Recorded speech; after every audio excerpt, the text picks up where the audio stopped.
There's a hole in the bulkhead. Cause I took a master cylinder out to the car. That is correct. I've just taken the brake master cylinder out of this car because there's a chap coming along who needs to buy it. This particular chap once let me review his Rover 75 long wheelbase. And if you haven't seen that video, click on the non-existent link. This good chap's on his way over now, and I've had to dash to get that out. But it turns out it was actually quite easy. Anyway, the other thing he needs is a rust-free slam panel, like this one, except without the rust. That is just surface rust though. That can be scraped off and then repainted and made to look rather good. I hope he turns up in his limousine.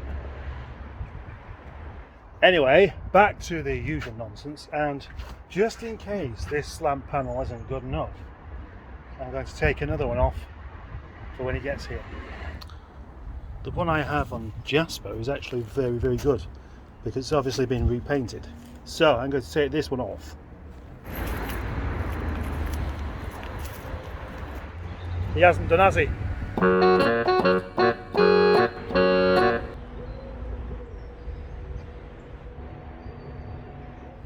Hello. Hello. Hello. Hello. And today is hopefully the last day of Project John, because I'm just taking out the window regulators and latches, etc., and then taking the rear wheels off, and off it goes somewhere less friendly than here. Poor John. So what can we expect else to be happening with this car? Because it looks pretty well stripped out, doesn't it? If I close that door, it bounces straight back open because there's no latch. Could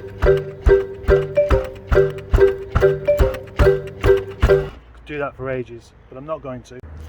On this door, for example, although the latch may be missing and the window regulator, I can take the wiring loom because these can go wrong. Things like these clips here, they're the kind of thing people ask for. They're the kind of thing that Rimmer Brothers will sell you and charge you about £90 for postage.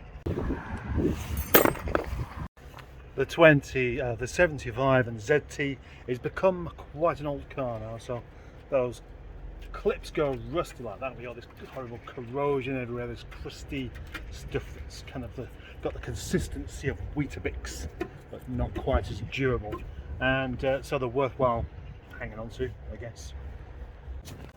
There are quite a lot of ZT 75 parts that aren't really going to wear out, such as this plastic trim around the edge of there. If you haven't got one, you've got it missing, but I've got a few of those. But underneath here, underneath that bit of plastic trim, we can see there's three T15s, I guess, and that will get you to the other side of that there. These can corrode, so I'm going to take that off to keep it, because somebody will want one that isn't rotten, maybe in 5 years, maybe next week, who knows. It is now just gone 11 o'clock. I've had 5 cups of tea, a samosa, done a few more jobs on this, and I've got one door to finish messing about with. So maybe I should show you what I'm doing. Well, I was just pulling the wiring loom out of the driver's door, but look, it's been tampered with. And that means that I can't really sell that as a decent wiring loom. Anyone can tape off a wiring loom, can't they? That's for the bin.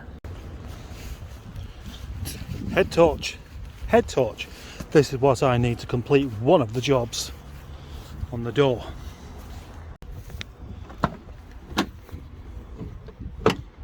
Ugh, what happened there? Right, so a full strip down of this rear door.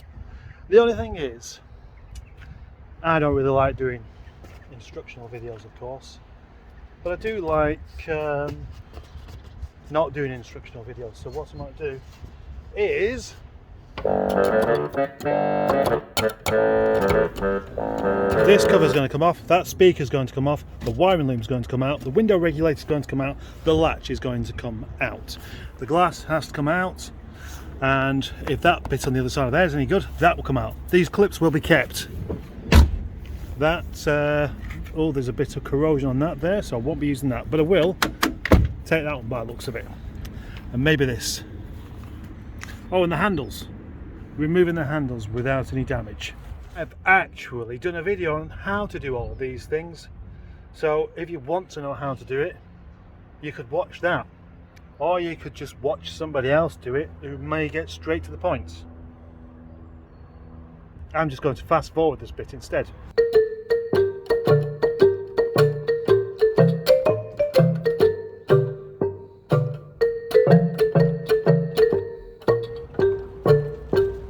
That only took me 45 seconds. That is the rear door successfully stripped down. So let's see what we have. Two pieces of glass. This seal here, which I may start a new kind of big bucket of seals and stuff so that they don't really need to be kept inside. This metal thing here, which these are known for corrosion around here, and you can see this one's just starting to go on the outside there, but on the inside not as good. It's probably just about salvageable though, so I'll keep it. Then the small one, same thing. Oh no, it's not. No, that one is shot, so that goes inside the car. The speaker, that's okay.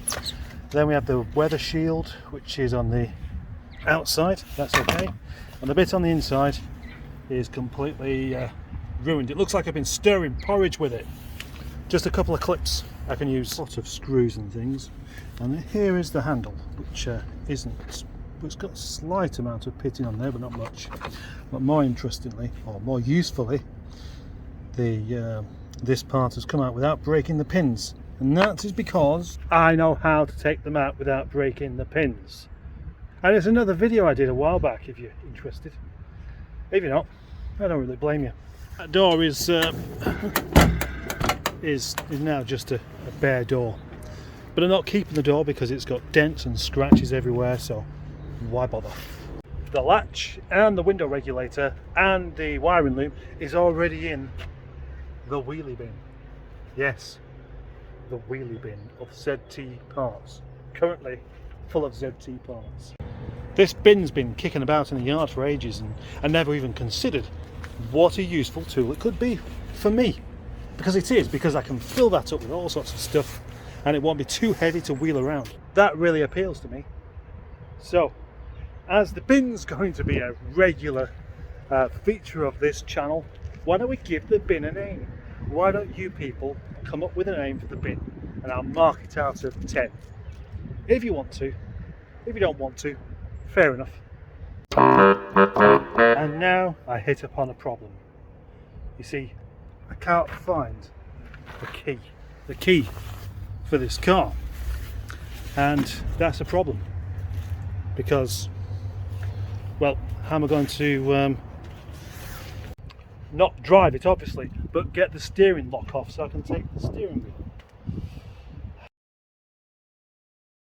Hi, back again. I had to take a break from filming because, quite simply, my battery was going very, very low in my phone, so I've had to stop for about half an hour, and then I can get back to it. So the next job is to jack the back of this car up and take off the wheels.